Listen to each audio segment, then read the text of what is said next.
So President Trump brought up criminal justice reform in his State of the Union address. Take a look at this.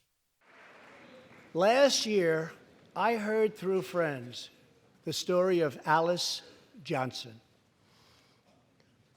I was deeply moved. In 1997, Alice was sentenced to life in prison as a first-time nonviolent drug offender.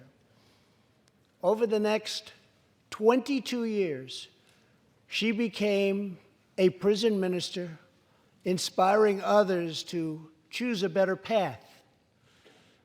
She had a big impact on that prison population and far beyond.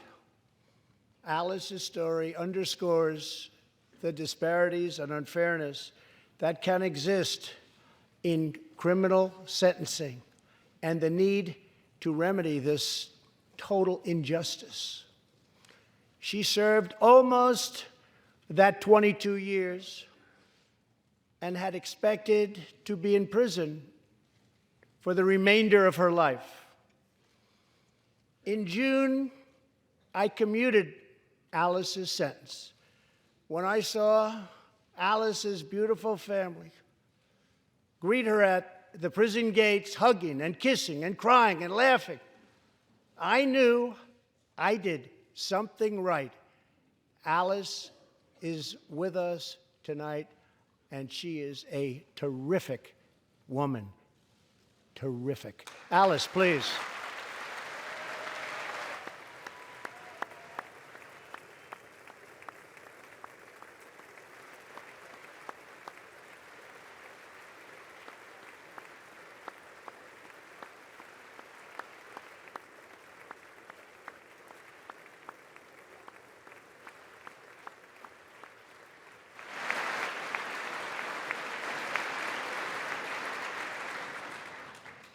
Alice, thank you for reminding us that we always have the power to shape our own destiny. Thank you very much, Alice. Thank you very much.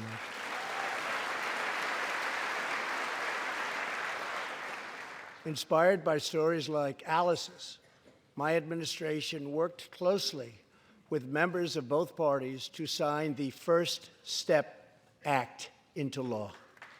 Big deal. It's a big deal.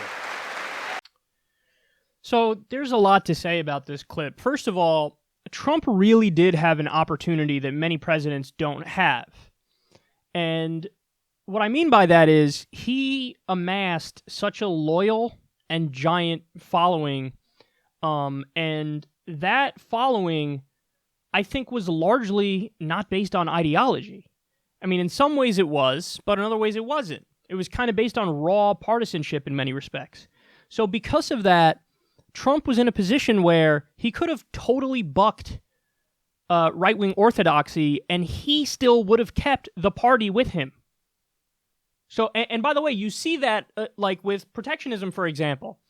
The Republican base now is way more pro-protectionism than they used to be total free traders, also known as just pro-outsourcing and pro-corporate hegemony. And because Daddy Trump said, no, I don't agree with that, all of a sudden, all these people who were right-wing voters who we were told were doctrinaire in favor of the free market, turns out, no, they're not. So in other words, what I mean by that is, this is an example of Trump freeing a nonviolent drug offender. Now, people on the far right are not, they're supposed to be, against that. They're supposed to be in favor of law and order, lock up anybody, and throw away the key, and we're for punishment. And Trump comes along, and on this issue, he says, no, I don't agree with that, and he still keeps the base with him on this issue. So in other words, if Trump came in and he decided, you know what, I'm going to do Medicare for all, the Republican base, the base voters would have been like, yeah, why not? Let's do that. Because they're more with Trump than they are married to the ideology. So he had an opportunity and he blew it. Because on 95% of the issues, he's just doing standard Republican policies. Every now and then he throws a wrench in there and he flips it in a different direction, like on North Korea, for example. Another issue is this one right here with the First Step Act and criminal justice reform and pardoning Alice Johnson. But there's actually a bigger issue here, which is the failure of the media. Now, why does the media play into this? Here's why. Because if they were remotely good at what they did, if they were half decent, what they would do is they would use this issue of Alice Johnson and the fact that he's bragging about it to then press Trump on the broader principle. If you agree that Alice Johnson shouldn't be locked up, what you're doing is you're saying, hey, I don't think nonviolent drug offenders should be locked up. I think nonviolent drug offenders don't really belong in prison. So if the media was smart, they would press Trump and say, hey, Mr. Trump, we still have, whatever. I don't know the exact number, but probably hundreds of thousands of people who are locked up who are nonviolent drug offenders. If you're okay with freeing Alice Johnson, why are you not pardoning or commuting the sentences for all these nonviolent drug offenders? Now, what that would do is it would put pressure on the government to do the right thing, and it would be the media doing what their job is actually supposed to be, which is holding powerful people accountable and doing public good.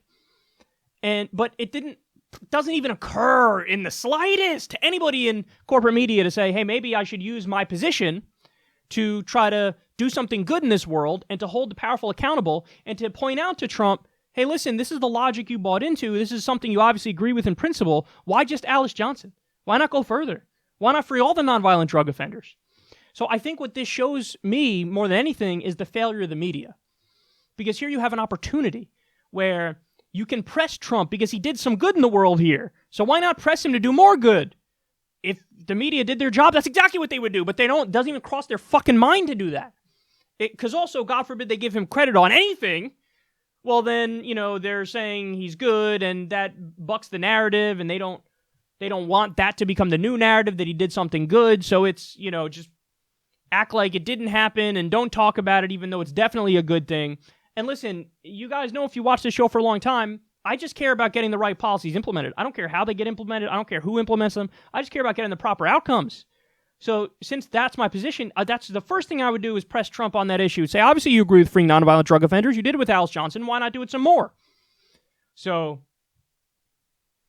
yeah, I mean, that's really what should happen, because there does appear to be a consensus in the country that we should legalize marijuana and we should free nonviolent drug offenders.